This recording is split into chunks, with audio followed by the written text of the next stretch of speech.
So what's in the box then? Drone, battery, 4 spare props, 4 prop guards, some little tiny screws, not sure what they're for, charging lead, some more little tiny screws, and a little tiny screwdriver to go with the little tiny screws. Right, but where's the manual? It must be in the box. Well, okay, I'm going to have a look at the manual for a change, get it on charge, put some batteries in this, and then we'll take a closer look. So don't go away. Right, well, being as naughty as I am, I don't actually need to read the manual to see how you charge the battery, because there's a male socket there and there's a female there, so that obviously plugs in there. If I get it the right way up, stupid boy. And that obviously plugs into a USB type phone charger or computer. So I'll be back in a minute once this is charged up, and then we'll take a closer look. Oh, and I've got to find some batteries for that. Let's see what it takes. Right, let's see what it takes. And it takes 3 AA batteries. Okay, I'll be back once I've sorted this out. I did actually have to look at the manual to see what the lights on the charger meant. Red light plus green light flashing means it's charging. Once the green light stops flashing, in other words once it's solid, it's fully charged. Right, so let's take a closer look at this. First off, this is a very high-tech bit of kit, and it's got lots of features that actually you might only expect to find in drones twice the price.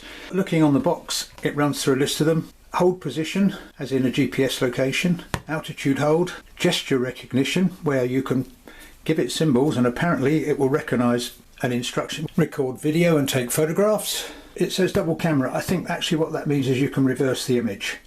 It does flips, it's got G-Sense, so you can control it by your phone if you want, although to be honest I found it much easier controlling with a controller. Auto follow I mentioned, it's got some movie making feature, fixed point flight, oh, and palm control. I think it's so that it will actually follow your palm. So loads of features. The company is Longman Technology, and it says on Amazon it's a small team of 5 that are dedicated to making drones as good as possible. And of course it's the LM01. So let's take a look at what you get. As I think I mentioned, yeah, prop guards. First thing you've got to do is fit the prop guards. So that's what these little screws are for. And that's a question of, that goes into a couple of little holes. It's pretty obvious, there's 2 screws in each one. Now they're a bit tricky to slot in. There are 2 holes at the back and 2 screw holes, and they do need pushing in. So actually they're quite firm even without the screws. And I just magnetised this screwdriver by rubbing it on a magnet because the screws are a real pain in the butt to get in. And I would suggest doing this on a cloth, and then if you drop one you're not going to lose it. But anyway, a little bit of magnetism works a treat. 2 in each corner. Right, so let's get on. Let's get all of these on. Incidentally, you've got little rubber feet under here, underneath the gear, and you do need to push these in quite hard, like so. So I'll get the rest of these in, and then we'll take a closer look at the drone and the transmitter. Right, so let's take a look at the LM01. First off, you've got 4 geared motors here. You can see they're geared because the motor's there, so there's obviously a gear running that way. Prop guards are very solid. You saw there's 4 spare props there, but you shouldn't break them with these guards. Yeah, actually they're very strong. On the underside here you've got 4 LED lights, blues and reds, on-off switch. That's the tiny little 2.4 gig antenna. And on the front you've got a 1080 resolution camera which works by recording via the Wi-Fi to the smartphone app. Video I've seen so far has been very good. And you can also change the angle of it so that it points slightly downwards if you want, which is kind of better for some kinds of FPV flying. It looks pretty nicely made. The weight, which is important nowadays, is under the 250 gram mark. So you do not need to register this under the new CAA registration rules that came in on the 1st of November, and that's a good thing if you ask me. You saw the battery slots in and out here. There's a link for spare batteries on my channel there, and they talk about 16 minutes flying time, which is actually very good. I've only had a couple of flights with it outdoors because it's got so wet and windy, but it was very stable in its hover. All in all, great little drone with a lot of features, as I mentioned before. So let's take a look at the transmitter. First off, it's an exceedingly good manual and all the functions are very well described in it, and I do recommend, I think I probably said it before, that you read the manual very thoroughly and do not go pressing buttons randomly on here or you might give yourself a fright. And also, of course, know the regulations in your area because of the drone codes and things. There are regulations in most places. Right, but get on with it. The transmitter. Lots of buttons, as you can see, all described, as I said. Takes 3 AA's. I'm using rechargeables. At one point I did get low battery in the remote warning, but it seems all right down to 3.7, so I don't know quite at what point that kicks in, but it's got auto return anyway, so it's certainly quite happy at 4 volts with 3 rechargeables in it. But let's look at the transmitter. Normal joystick configuration, left hand throttle up down, in other words, and rotate, and forwards, backwards, sideways. And you've got 2 rates or 2 speeds, beginner speed and advanced if you want, and of course default is beginner. So to go around the buttons, you've got compass calibration here, which is explained in the manual, so I'm not going to go into it, and it's also explained on the online guide that's in the app. Shows you calibrate, which you have to do before you ever fly it, so I'm not going to explain it as I say. That one is gyro calibration, which you do after compass calibration, which basically sets the level, so you do it on level ground. This one has got a little image of satellites on it, and what it does is turns off the satellites so that it's not dependent on satellites to fly. They call it altitude mode, which means basically you can fly it indoors where you've not got a GPS signal. Now I'm going to have to look in the manual for that one because I've forgotten. They call it heads free mode. It's basically headless mode, which I'm not going to explain. Default is not headless, and most people who fly drones would recommend that you don't use headless. You're better off learning to do it the proper way. On this side, speed it says, which is the rates basically, beginner mode and faster rates. 1 key takeoff and 1 key landing, and emergency stop, which means if you have a problem, press the button, it will come down. Now this is the important one, return to home. Press this button and the drone will return and land wherever it took off from, providing you've got a GPS signal, which is very useful, especially if you're flying FPV, and it has happened to me where I lost sight of the drone, pressed the button and it came back and happily landed right where I was. But also it will return to home automatically if the transmitter signal gets weak or is lost, low batteries in the transmitter, etc. Plus, if the drone calculates that its own battery is getting too low and there's insufficient power for the return flight, it will return automatically that way as well. So altogether, a really good and useful safety feature. And on this end, this is the camera button. A long press starts the video, a short press will take a picture, but it will only do this when the Wi-Fi app's connected because it saves the videos and pictures to your phone, to your smartphone. And of course you've got these 2 pretty strange things here, which might be fake antennas or they might be an alternative place to hold your phone. On the subject of phone, for FPV flying with the Wi-Fi app, the smartphone fits in there like so. So I think that covers the transmitter. Make sure you read the manual. Now to fly this baby, what you have to do is first turn on the drone. Obviously make sure the battery's fully charged. Turn on the drone.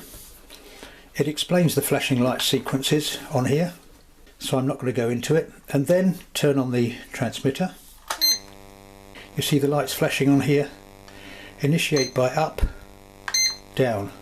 So basically it's now ready to go, but it will only take off if it's got a GPS signal, unless it's in altitude mode, which I mentioned before. It actually doesn't take off too dramatically, I've had some drones that will leap up 8 or 9 feet in the air with one key takeoff, and I prefer to do a manual takeoff.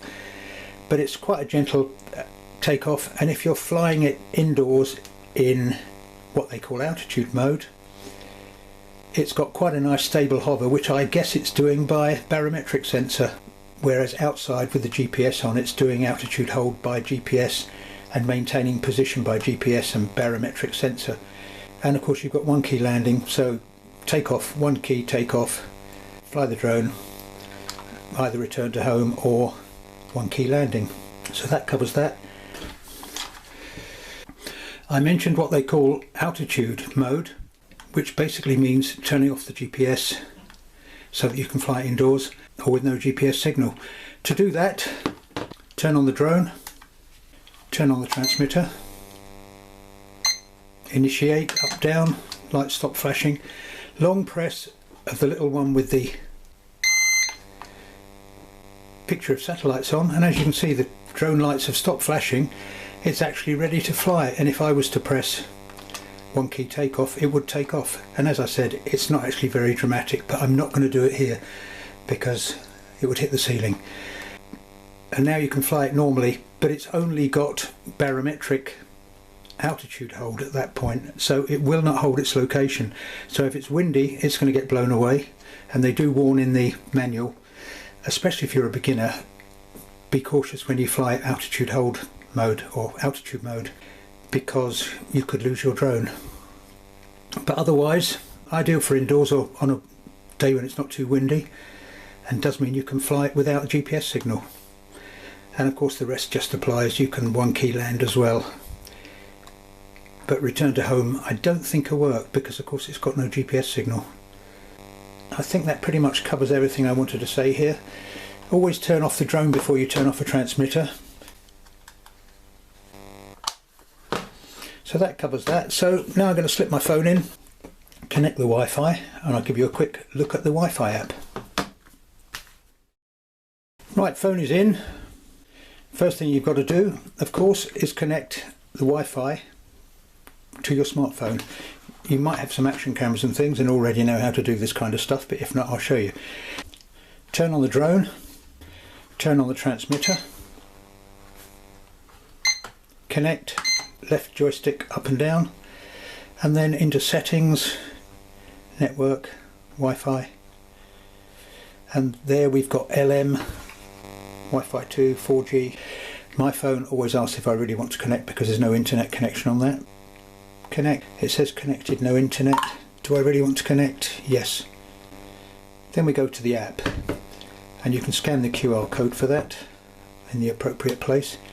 Right, so as you can see, I'm connected. And this is what you see, the opening screen. You can touch on support, and it gives you the same illustration that's in the manual of the functions around the screen, which I'll quickly talk about. Going clockwise from bottom left, we've got one-click landing, one-click flight, which is takeoff, one-click return, control lever on or off.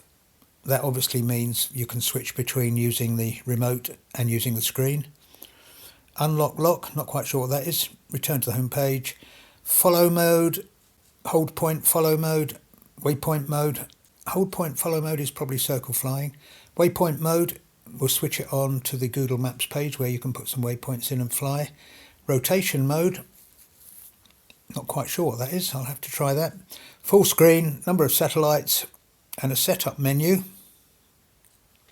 which I'll show you in a minute. Making movies, gives you a kind of theme for making movies, straight from your drone to your phone to sharing or whatever. Take photos, start video recording, and then gallery. And then along the bottom, you've from left to right, you've got linear distance, horizontal distance, height, level speed, vertical speed, battery capacity, and signal level for image transmission. So come back out of that, you've got Learn to Fly, which takes you to the website where you can select your drone, click for English version, yep, and then there's a good little tutorial here. Awesome cool 4-axis body. Telling you about the awesome cool LM01 drone. New LM01. And if we skip on a bit, it does show you how to install the prop guards. It shows you how to charge, how to replace a prop if you break one, and if you're a beginner you'll very likely break a prop. But more importantly, it actually shows you how the calibration works.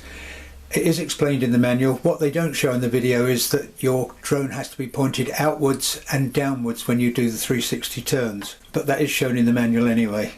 But quite a useful little video. So let's come out of that, and then you've got flight log and photos and videos in your gallery. But if you now touch begin, as you can see, I'm connected to the drone and there's very little lag. So I've just explained going around clockwise the functions on here just to show you a couple of things. It's telling me bottom left GPS satellite signal weak, obviously because I'm indoors. In fact, it's showing 0 satellites. I've just explained the functions around the screen. It's telling me just down there bottom right that my drone battery level is very low. Good Wi-Fi signal. Obviously I've got no telemetry information because I'm not flying. If I touch top right, you've got flight parameter settings, which in default is novice mode, which means flight distance you're limited to 30 meters, flight height you're limited to 30 meters, return altitude I've actually reduced from the default of 25 meters to 10, just move the sliding scale. Lens turn reverses the image, and virtual reality will split it into two, so you can, if you're using goggles for FPV flying, you've got two images. Come back out of that. I think that pretty much covers everything there. Oh, that one changes it from there to full screen. Change brightness, contrast and so on. That's the little sunshiny image thing up there. And if I had the GPS turned on my phone, which I haven't, this is where you can add waypoints and so on to Waypoint Fly. Come back out of that. What's that one? Yeah, that's circle flying, as I thought. Set a radius between 4 and 20 meters and it will circle fly, presumably using your phone GPS. One thing that's not repeated on the screen is altitude mode, which will enable you to fly it without a GPS signal. So if I now press altitude mode on the transmitter, you can see bottom left it's saying I'm in altitude mode, and if I was to press one key takeoff, it would actually take off. Obviously I'm not going to do it here because it would hit the ceiling. Well, actually it only goes up to about 6 or 7 feet, but I'm not going to risk it indoors. Incidentally, while I was testing it last night indoors with the television on, it obviously got some kind of interference from the TV because it just lost the plot and tried to kill me. Or actually it tried to fly into my face and wouldn't turn off. So I do warn you, if you're going to fly it indoors, don't fly it near a television that's working. That covers that bit. So loads of brilliant functions on this for a drone of this price. Oh, I've actually got 3 satellites now if you look up there top right. And of course the turn off the drone, turn off the transmitter. Anyway, I think I've covered as much as I can say about this. Great little drone, flies really well, and a host of really good functions. It's a pretty complex bit of kit, impossible to cover every little thing in detail, but read the manual, I'm sure you'll work it out. Unfortunately, the weather's been diabolical with gales and rain for the last few weeks, so I only managed to get a couple of fairly short test clips. But the return to home was great. It's got a very stable hover and long battery life. Hopefully I'll get some more test clips in the near future and I'll link them to this as soon as I can. I did get a couple of little flyaways when I was using the Wi-Fi app, so I'd be a bit cautious using it. But apart from that, it flew very well. But that's it for now. Thanks for watching. If you found it useful and want to see some more of my stuff, why not click on subscribe down there? And hopefully I'll catch you again soon. But here you go, here are the test clips. Okay, well, I'm binded, GPS is on the phone, satellites connected, I've got 16 satellites. So let's test return to home. I press one key takeoff.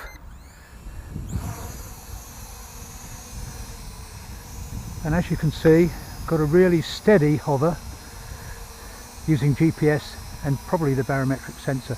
I'll get a bit of height. Head over there and I'll test return to home. But as you can see, it's got a really stable hover, so I press return to home.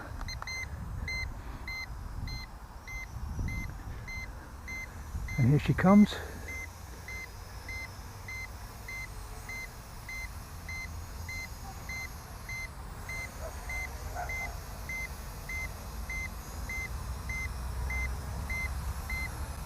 Which is pretty damn close. That's pretty damn close if you ask me. Press return to home again, turn that off.